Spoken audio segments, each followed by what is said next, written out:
I'm just a person with a passion who really, really believes that, if I have been given a life today, then its purpose is to be able to share as much as I can with the world so that it remains and it continues growing and continues to give way beyond my lifetime. So that's who I am. I'm a people person. I'm a people person who lives and earns to return. Welcome to 20-Minute Leaders. Just sit back, relax, and learn from the leaders of today. It's a journey. Each one is different, unique, inspiring. Let's get started. 20-Minute Leaders is a proud supporter of Make-A-Wish Israel and Tech to Peace, and is in proud collaboration with Secret Chord Ventures, J Ventures, Riverside FM, Fusion VC, Birthright Excel, J Impact, Leap, Google for Startups, and Hippo, and in media partnership with CTech. Welcome to 20-Minute Leaders. Today I'm with Rani, Puranik, the Global CFO and Executive Vice President of Worldwide Oilfield Machine and Chairwoman of the Puranik Foundation. Rani Puranik is the co-owner, Executive Vice President, and the CFO of Houston-based Worldwide Oilfield Machine. Over 15 years ago, she joined WOM, an oil and gas equipment manufacturing firm, and has since implemented the framework for communication, standardization, operations, and business development. As a result of these frameworks, the company grew to more than $350 million in annual revenue, and she has been named one of the top 25 most influential women of energy 2022 by oil and gas investor Hart Energy. All the way from Houston, Texas, Rani, we have a lot of things to cover.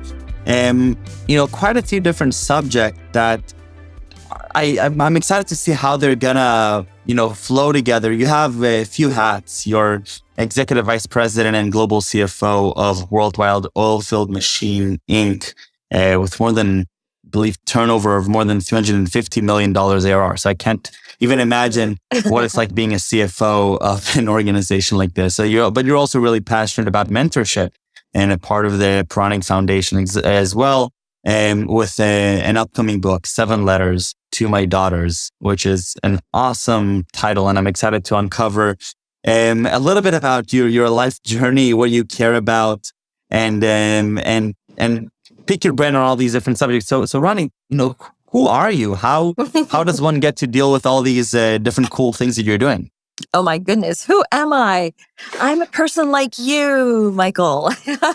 Nobody different. I'm just a person with a passion who really, really believes that, if I have been given a life today, then its purpose is to be able to share as much as I can with the world so that it remains and it continues growing and continues to give way beyond my lifetime. So that's who I am. I'm a people person. I'm a people person who lives and earns to return. That's really who I am. So, and what does that look like? Because you have your hands in a variety of different circumstances. Let's start, for example, with Worldwide Oilfield Machine. How do you get into this field?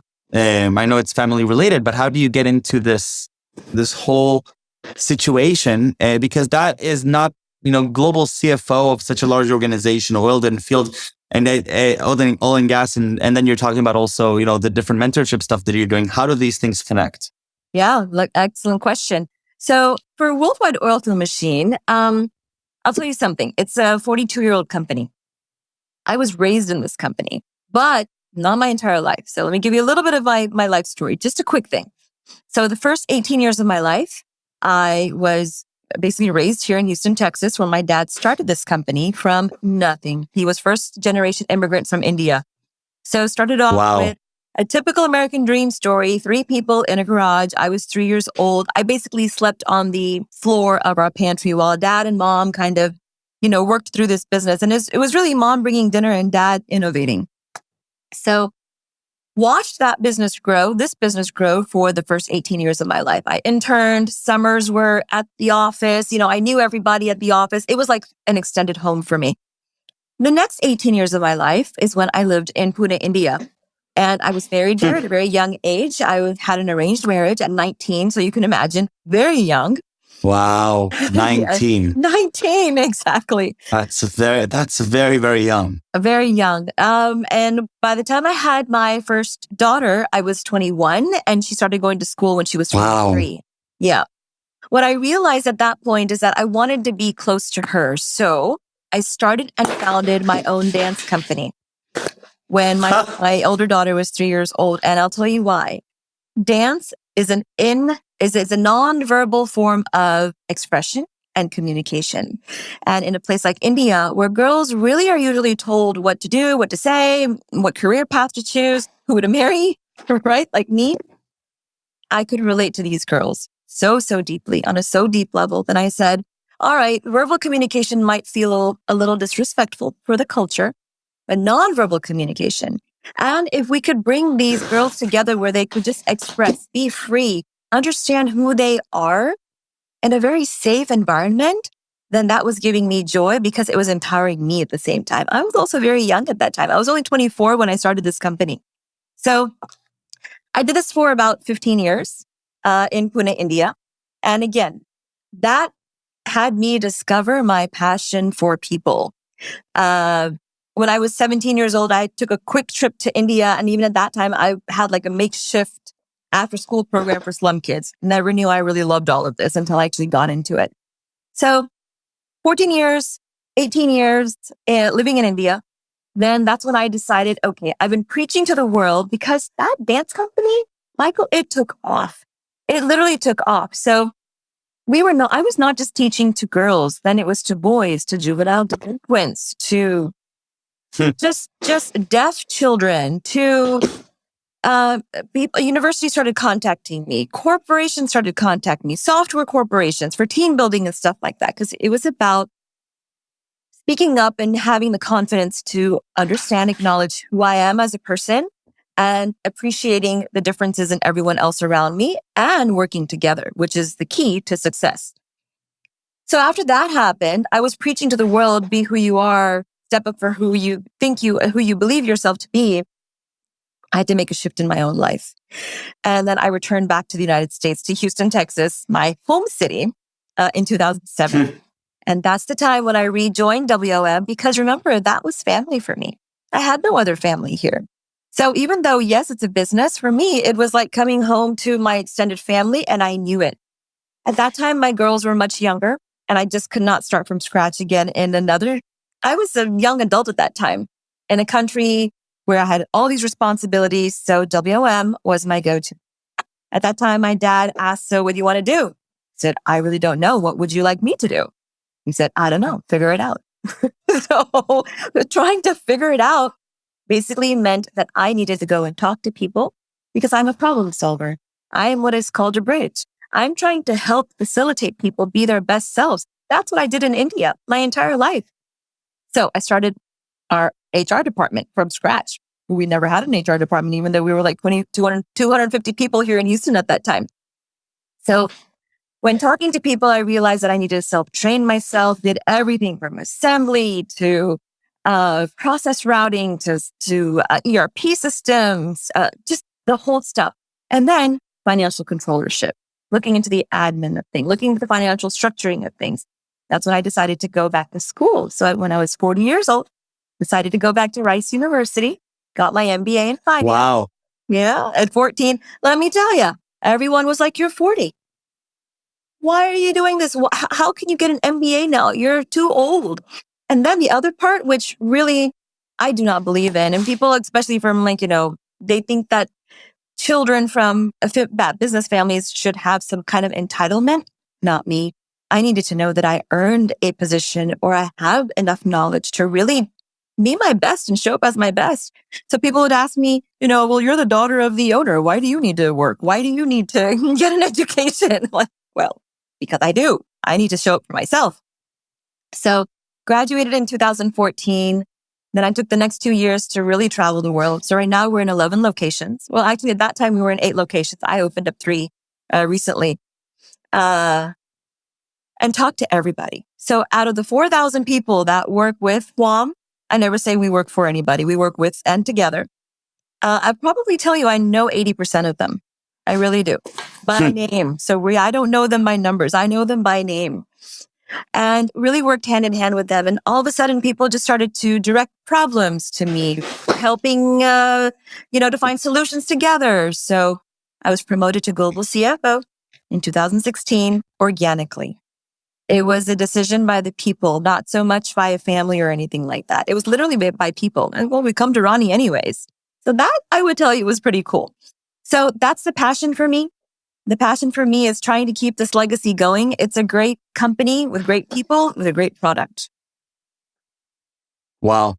Sounds really, really cool. And I love it sounds like your path with all the intentionality inside of it, has a lot of, you mentioned giving back before, but it sounds like the way that you're working is very, it's a very collaborative in nature. It's a lot of trust based, and you're very attuned to those around you and the impact that you're making and in receiving and giving. Tell me about 7 Letters to My Daughters. What is the motivation for the book and what is it about? So in the title, 7 Letters, the question is, what is 7? So I really believe there's a science that says that our cells regenerate every 7 years. So technically, we are different people every 7 years.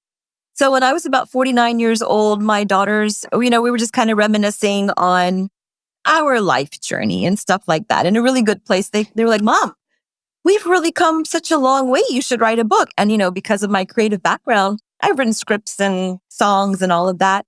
So they said, you should write a book.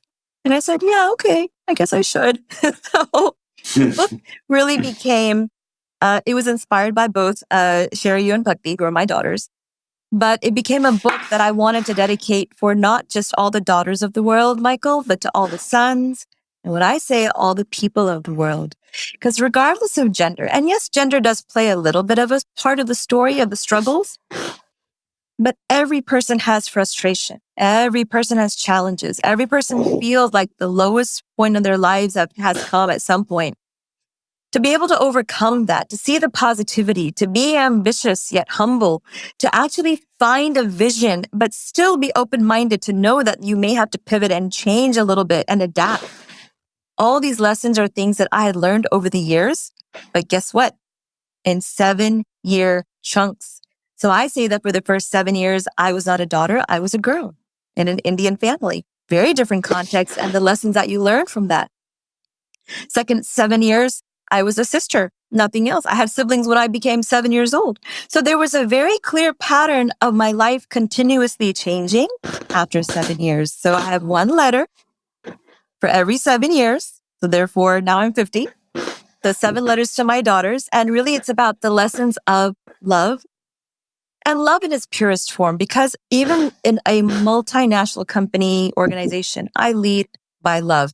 And I know a lot of CEOs don't talk about love because it's like, oh my God, what are you talking about?